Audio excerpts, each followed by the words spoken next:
पेश है आज दिन भर की प्रमुख खबरें। हिमाचल शिमला में ग्रीन एरिया में अब लोग निर्माण कर सकेंगे। शिमला विकास योजना 2041 के अंतर्गत हरित क्षेत्र में आवासीय निर्माण को नियोजित किया जाएगा। इसके तहत वृक्ष रहित भूखंडों पर ही निर्माण कार्यों की अनुमति दी जाएगी, जबकि हरे या सूखे पेड़ों वाली जमीन पर निर्माण कार्यों पर रोक रहेगी। ऐसी जगहों को हरित भूखंड के रूप में नामित किया जाएगा। मौजूदा समय में ग्रीन बेल्ट क्षेत्र में बाईपास और काटरोड, नाभा वन, फागली और लालपानी वन, बैमलोई वन, हिमलैंड वन, खलीनी और छोटा शिमला वन क्षेत्र और कई अन्य क्षेत्र शामिल हैं। इसके अलावा ग्रीन बेल्ट के अंतर्गत नए क्षेत्रों में रिट्रीट, मशोबरा बंद, टुकड़ा आंद्री, शिव मंदिर आंद्री, ताल और गिरी, DPF Khalini, BCS mist chamber और परिमहल को शामिल किया गया है। मुख्यमंत्री सुखविंदर सिंह सुक्खू ने कहा कि प्रदेश सरकार की इस पहल का लक्ष्य शिमला के सौंदर्य को संरक्षित रखना है और आने वाली पीढ़ी के लिए हरा भरा भविष्य सुरक्षित रखना है। वहीं पर्यावरण संरक्षण की दिशा में कार्य कर सतत विकास को अधिमान दिया जा रहा है। हिमाचल भौगोलिक दृष्टि से संवेदनशील राज्य है। इसके दृष्टिगत प्रदेश सरकार अवैध निर्माण पर रोक लगाकर शिमला में नियोजित निर्माण को बढ़ावा दिया जा रहा है, ताकि शिमला का प्राकृतिक सौंदर्य बरकरार रहे और अधिक से अधिक संख्या में पर्यटक शिमला की ओर रुख करें। हिमाचल प्रदेश कैबिनेट की बैठक 25 जुलाई को होने जा रही है। मुख्यमंत्री सुखविंदर सिंह सुक्खू ने विधानसभा के मॉनसून सत्र को देखते हुए अगले हफ्ते वीरवार को कैबिनेट बैठक बुलाई है। हिमाचल विधानसभा का मॉनसून सत्र जो है वो 28 अगस्त से पहले बुलाना जरूरी है और इसके चलते इस बार 16 अगस्त के आसपास मॉनसून सत्र शुरू होने की संभावना है। माना जा रहा है कि मॉनसून सत्र में इस बार 6 से 18 बैठकें हो सकती हैं।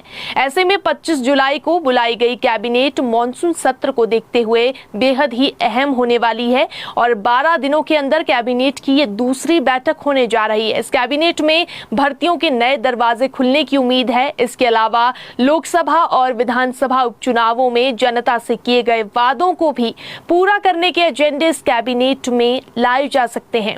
मुख्यमंत्री की घोषणाओं को अमली जामा पहनाने के मामले भी 25 को कैबिनेट में आएंगे, जबकि देहरा और नालागढ़ को इस कैबिनेट में नई सौगातें मिल सकती है। मुख्यमंत्री सुखविंदर सिंह सुक्खू की धर्मपत्नी कमलेश ठाकुर देहरा की नवनिर्वाचित विधायक है और आचार संहिता के दौरान सीएम सुक्खू ने जो है देहरा के लिए 2 बड़ी घोषणाएं, लोक निर्माण विभाग का सर्कल और जिला पुलिस कार्यालय खोलने का वो ऐलान कर चुके हैं और अब इन घोषणाओं को कैबिनेट में विधिवत रूप से अमली जामा पहनाने के एजेंडे कैबिनेट में आ सकते हैं। इसके अलावा विभिन्न विभागों में पदों को भरने और नए संस्थानों के खोलने के मुद्दे भी जो है यहाँ पर कैबिनेट में आएंगे। प्रदेश के सरकारी स्कूलों में नियुक्त किए गए जो टीजीटी शिक्षक हैं उनकी एडजस्टमेंट पर रोक लगा दी गई है। अब ये शिक्षक जो है अपने स्टेशन को बदल के लिए जुगाड़ नहीं कर पाएंगे। विभाग ने टीजीटी के ऐसे सभी आवेदनों को रिजेक्ट कर दिया है जिन्होंने पसंदीदा स्टेशन पाने के लिए आवेदन किया हुआ है। सरकार के आदेशों पर अब सिर्फ उन टीजीटी शिक्षकों के स्टेशन बदले जा रहे हैं जिन्हें गलत स्टेशन या फिर पहले से भरे गए सभी पदों वाले स्कूलों में भेजा गया है। प्रारंभिक शिक्षा विभाग के पास ऐसे लगभग अभी तक 100 से ज्यादा आवेदन आ चुके हैं जिन्हें की गलत स्टेशन अलॉट हुए हैं। इसमें आर्ट्स के 57 शिक्षक, नॉन मेडिकल शिक्षकों के 30, मेडिकल शिक्षकों के 20 आवेदन आए हैं जिसमें गलत स्टेशन जो है अलॉट हुए हैं। बताया यह भी जा रहा है कि शिक्षकों का यह आंकड़ा और बढ़ सकता है। प्रारंभिक शिक्षा विभाग ने नवनियुक्त शिक्षकों को आदेश दिए हैं कि वो पहले अपने अलॉट स्टेशन में जाएं, उसके बाद अगर वहां सभी पद भर दिए गए तो जो है हेडमास्टर या फिर प्रिंसिपल से जो है उन्हें लिखित में लाना होगा और स्कूल के प्रबंधन से नोट लाने पर ही जो है टीजीटी को दूसरा स्टेशन दिया जाएगा। फिलहाल शिक्षा विभाग ने एक बार फिर से माथापच्ची करनी शुरू कर दी है। 50 और 100 से ज्यादा स्कूलों में TGT arts, medical, non medical वाले स्कूलों में शिक्षकों को नियुक्त किया जा रहा है। वहीं राज्य सरकार ने बैच वाइज के तहत 1018 टीजीटी शिक्षकों की नियुक्ति दी है। वहीं नियुक्ति के दौरान इन शिक्षकों के आदेशों में गड़बड़ी हो गई थी। जिन स्कूलों में पहले से ही शिक्षक तैनात थे वहां पर नियुक्ति दे दी गई थी और अब दूसरी बार शिक्षकों के स्टेशन मॉडिफाई किए जा रहे हैं और के कारणों को जानने के लिए आई फैक्ट फाइंडिंग कमेटी सोमवार को जो है अपनी रिपोर्ट सौंप सकती है। हिमाचल के बाद ये कमेटी जो है उत्तराखंड गई थी और कमेटी ने दोनों राज्यों से फीडबैक ले लिया है। वहीं दिल्ली का दौरा पहले ये टीम जो है वो कर चुकी है। हिमाचल में कार्यकर्ताओं और पदाधिकारियों से मिले फीडबैक के आधार पर कमेटी ने अपनी रिपोर्ट तैयार की है। वहीं रिपोर्ट के आधार पर अब हाईकमान संगठनात्मक बदलाव हिमाचल में कर सकता है। फीडबैक जो कमेटी को पदाधिकारियों ने दे दिया था उसमें टिकट की देरी यहां पर बड़ा कारण बताया जा रहा है। इसके अलावा सरकार व संगठन के बीच समन्वय की कमी भी कारण यहां पर जो है बताया गया है। वहीं अब हाईकमान जो है वो रिपोर्ट के आधार पर ही आगामी कार्रवाई अमल में लाएगा। वहीं कार्यकर्ताओं व आम लोगों की शिकायतें सुनने के लिए कैबिनेट मंत्री कांग्रेस मुख्यालय में बैठेंगे। ये आदेश मुख्यमंत्री ने पहले ही दिए थे और लेकिन आचार संहिता के चलते इस पर कोई काम जो है नहीं हो पाया था। हालांकि अगस्त महीने से मंत्रियों की जो ड्यूटियां हैं वो भी अब लगाई जाएंगी। हिमाचल प्रदेश में प्रदेश सरकार जीरो एनरोलमेंट वाले स्कूल बंद करेगी और इसको लेकर शिक्षा विभाग कैबिनेट में एजेंडा लेकर आएगा। पहले चरण में 350 से 400 स्कूल बंद हो सकते हैं। इसमें जीरो एनरोलमेंट वाले 100 स्कूल जो है शामिल है। स्कूलों की संख्या 100 है और 25 जुलाई को होने वाली कैबिनेट में ये एजेंडा आएगा, जिसके बाद विभाग अपना अगला एक्शन लेगा। इसको लेकर शिक्षा सचिव राकेश अधिकारियों के साथ जो है वो बैठक कर चुके हैं। वहीं कैबिनेट में भी ये एजेंडा जो है आ सकता है, जिसमें कि 2 से 2.5 किलोमीटर तक के जो एरिया में आने वाले स्कूल हैं उनको मर्ज किया जाएगा। जिन स्कूलों में छात्रों की संख्या ज़्यादा होगी वही स्कूल वहां पर रहेगा, बाकी के स्कूल जो है उस स्कूल में मर्ज हो जाएंगे। तो कैबिनेट में जो है ये एजेंडा भी जो है जाने वाला है। कर्मचारियों के पेंशन को लेकर आज वित्त विभाग अहम बैठक करेगा। प्रधान सचिव वित्त विभाग देवेश कुमार की अध्यक्षता में ये बैठक होगी और इस बैठक में जो है कर्मचारियों के पेंशन और एरियर को लेकर बड़ा फैसला लिया जा सकता है। हिमाचल प्रदेश के जो पेंशनर्स हैं वो काफ़ी लंबे समय से अपने यहाँ पर एरियर को लेकर जो है सरकार से मांग कर रहे हैं और लगातार अपनी मांगों को लेकर जो है कोर्ट का भी दरवाजा खटखटा चुके हैं और ऐसे में कल होने वाली बैठक में इनकी मांगों पर सरकार जो है राहत दे सकती है। प्रदेश के दृष्टि बाधित कर्मचारियों को बायोमेट्रिक उपस्थिति से पूरी छूट दी गई है। सरकार ने सभी विभागों को दृष्टि बाधितों को ऑनलाइन हाजिरी में छूट देने को कहा है। वहीं सरकार के आदेशों के बाद शिक्षा विभाग ने सभी जिलों को ये आदेश जारी कर दिए हैं और जब तक चेहरे की पहचान करने वाले फंक्शन के साथ बायोमेट्रिक या दृष्टि बाधित लोगों के लिए उपस्थिति दर्ज करने के लिए बात करने की सुविधा स्थापित नहीं की जाती है, तब तक संबंधित कर्मचारी संस्था कार्यालय में रजिस्टर पर ही अपनी उपस्थिति दर्ज करवा सकते हैं। वहीं सरकार के इन आदेशों में शिक्षा विभाग के सभी जिला व खंड कार्यालय में बायोमेट्रिक हाजिरी लगाने के लिए दृष्टिबाधितों को बाध्य नहीं किया जाएगा। वहीं प्रदेश के जो कर्मचारी हैं उनको बायोमेट्रिक से हाजिरी लगाना अनिवार्य कर दिया गया है। अंगूठे से कर्मचारी और शिक्षक वर्ग ऑनलाइन ही हाजिरी लगाते हैं, लेकिन दृष्टिबाधितों को इस तरह की हाजिरी से कई दिक्कतें पेश आ रही थी, जिसको देखते हुए अब ये बड़ी राहत जो है इन्हें दी गई है।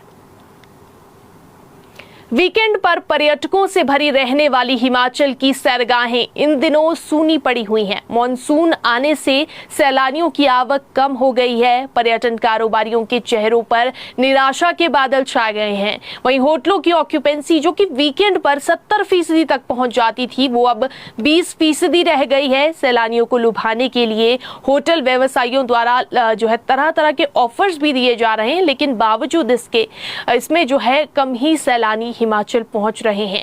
मॉनसून की शुरुआत पर्यटन कारोबार पर भारी पड़ रही है। मॉनसून की शुरुआत के साथ ही जगह जगह भूस्खलन की घटनाओं ने पर्यटन कारोबार पर असर डाला है।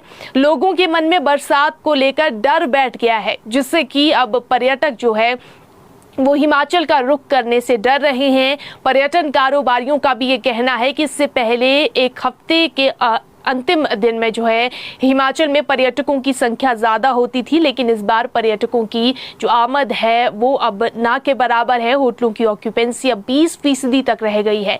शिमला भी सूना पड़ गया है, यहाँ भी सैलानी नहीं दिख रहे हैं। पर्यटकों की कम आमद से हिमाचल के टैक्सी चालक भी काफ़ी परेशान हो गए हैं। टैक्सी चालकों का कहना है कि मॉनसून आने से हिमाचल में पर्यटकों की आमद कम हो गई है, जिससे कि उनके कारोबार पर असर पड़ रहा है। टैक्सियां खड़ी हुई हैं, जिससे कि परेशानी जो है वो शुरू हो गई है।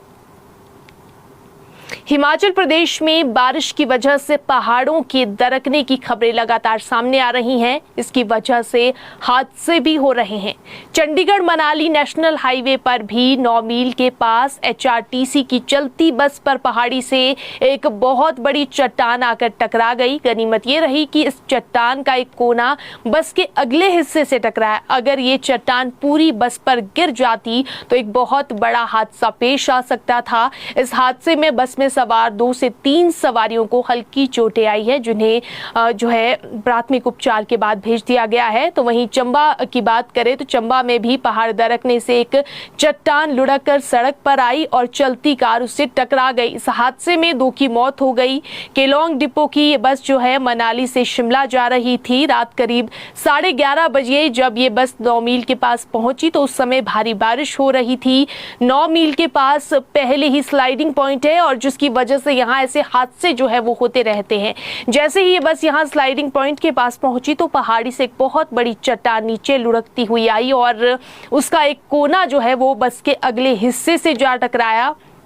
हादसे के समय बस में काफ़ी सवारियां मौजूद थीं, जिसमें से आगे की तरफ बैठे 2 से 3 यात्रियों को हल्की चोटें आई हैं और सभी को जो है प्राथमिक उपचार दिया गया। उसके बाद निगम की दूसरी बस में जो है रात को ही शिमला भेज दिया गया है।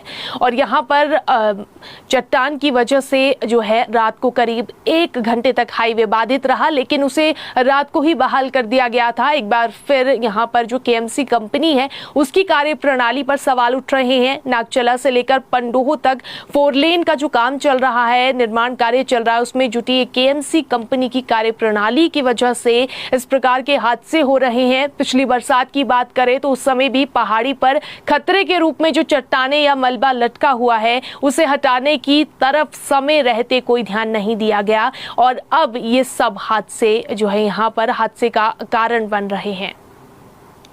कुल्लू जिला की लघाटी के भुट्टी क्षेत्र में एक दर्दनाक सड़क हादसा पेश आया है, जिसमें एक व्यक्ति की मौत हो गई और 3 अन्य गंभीर रूप से घायल हो गए।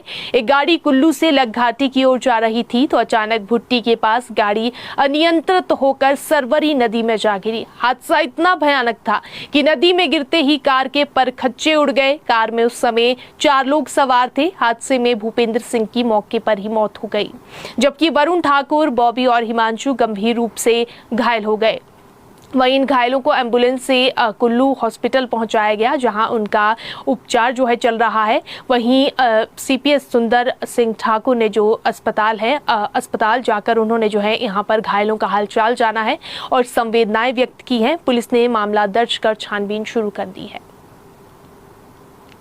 चंबा में तीसा बैरागढ़ मार्ग पर पतोगढ़ के पास कार हादसा हो गया और कार में सवार 6 लोगों में से 2 की मौत हो गई है, जबकि 4 घायलों का इलाज जो है जारी है। यहां अचानक पहाड़ दरकने लगा और पत्थर लुढ़क कर कार पर आ गिरा, जिससे कि हादसा हो गया। इसमें जो है 6 लोग बुरी तरह से घायल हो गए थे। वहीं 2 की मौत हो गई और 4 लोगों का इलाज जो है जारी है। बताया जा रहा है कि कार सवार जातर मेला देखने के लिए जा रहे थे और वहीं अब पुलिस ने जो है मामला दर्ज कर आगामी कार्रवाई शुरू कर दी है।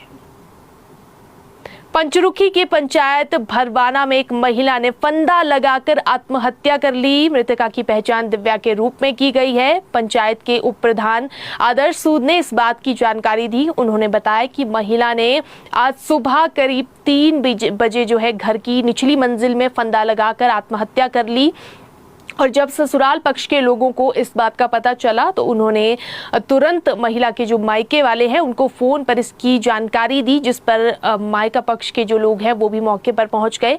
इसके बाद पुलिस को भी सूचित किया गया। पुलिस ने मौके पर पहुंचकर महिला के शव को कब्जे में लिया और पोस्टमार्टम के लिए भेज दिया। महिला ने ये खौफनाक कदम क्यों उठाया, फिलहाल पुलिस इसके बारे में छानबीन कर रही है। शाहपुर के मनई के एक व्यक्ति की सांप के डसने से दुखद मौत हो गई। संजय कुमार शनिवार शाम घर जा रहा था कि रास्ते में एक विषैले सांप ने व्यक्ति को काट लिया। व्यक्ति घर पहुंचा और परिजनों ने हालत को नाजुक देख इस व्यक्ति को टांडा अस्पताल ले गए, जहां हालत गंभीर होने की वजह से आज सुबह अस्पताल में दुखद मौत जो है इस व्यक्ति की हो गई। मृतक संजय कुमार अपने बुजुर्ग माता पिता का इकलौता सहारा था। मृतक अपने पीछे 2 बेटों और पत्नी को छोड़ गया है। मृतक संजय कुमार जेबीटी शिक्षक के पद पर अपनी सेवाएं दे रहा था और इनकी मृत्यु से जो है क्षेत्र में शोक की लहर दौड़ गई है। इस दुखद घटना पर विधायक केवल पठानिया ने गहरा शोक प्रकट किया है। पंचरुखी के गांव त्रेहल के रहने वाले भारतीय सेना के जवान राजीव कुमार की मौत हो गई। पंचायत प्रधान प्यारचंद चौधरी ने बताया कि 3 डोगरा में नायक के पद पर तैनात राजीव कुमार सिक्किम में अपनी सेवाएं दे रहे थे और कुछ महीनों से बीमार चल रहे थे। राजीव कुमार का कोलकाता में 2 महीने तक उपचार चला और उसके बाद 15 दिनों तक सिक्किम जो अस्पताल है वहां पर इलाज के दौरान उनकी मौत हो गई। राजीव कुमार अपने पीछे माता पिता, एक बड़ा भाई जो कि दिव्यांग है, एक बहन और पत्नी को छोड़ गए हैं। सबसे दुखद बात यह है कि राजीव कुमार की पत्नी के हाथों की मेहंदी का रंग अभी उतरा भी नहीं था। पिछले साल ही जो है दोनों की शादी हुई थी और उनकी पत्नी अभी 5 महीने की गर्भवती है। राजीव कुमार का पार्थिव शरीर कल सुबह उनके गांव त्रेहल पहुंचेगा। राजीव कुमार की मौत से गांव और परिवार में शोक की लहर है। हिमाचल के 10 जिलों में आज बहुत भारी बारिश होगी। 1 से 2 स्थानों पर हैवी टू हैवी रेनफॉल का ऑरेंज अलर्ट मौसम विभाग ने जारी किया है। किन्नौर और लाहौल स्पीति को छोड़कर बाकी जिलों में जमकर बादल बरसेंगे। वहीं 24 और 25 जुलाई को अनेक स्थानों पर बारिश की संभावना है। वहीं राज्य में 27 जुलाई तक मौसम खराब बना रहेगा। बीते 24 घंटों की बात करें तो बीते 24 घंटों में मंडी में भारी बारिश रिकॉर्ड की गई है। हिमाचल में बागवान मालामाल होने लगे हैं। सालों के बाद रॉयल सेब 4200 रुपए प्रति बॉक्स बिका है। कोटखाई क्षेत्र से रॉयल के 7 बॉक्स आए थे। वहीं करसोग से आए इस पर वैरायटी का सेब भी 4200 रुपए बिका है और यहां से जो है 2 स्पर के बॉक्स पहुंचे थे। इसके अलावा रॉयल के 3400 रुपए और इस पर 3300 रुपए प्रति बॉक्स भी बिका है। तो हिमाचल प्रदेश में अब सेब सीजन की शुरुआत हो गई है और फल मंडी में सेब की खेप पहुंचना शुरू हो गई है। तो आज की बात करें तो आज रॉयल और इस पर जो है 4200 रुपए हाईएस्ट जो प्राइस है वो पर बॉक्स बिका है और ऐसे में अब हिमाचल प्रदेश के जो बागवान हैं वो मालामाल होने लगे हैं।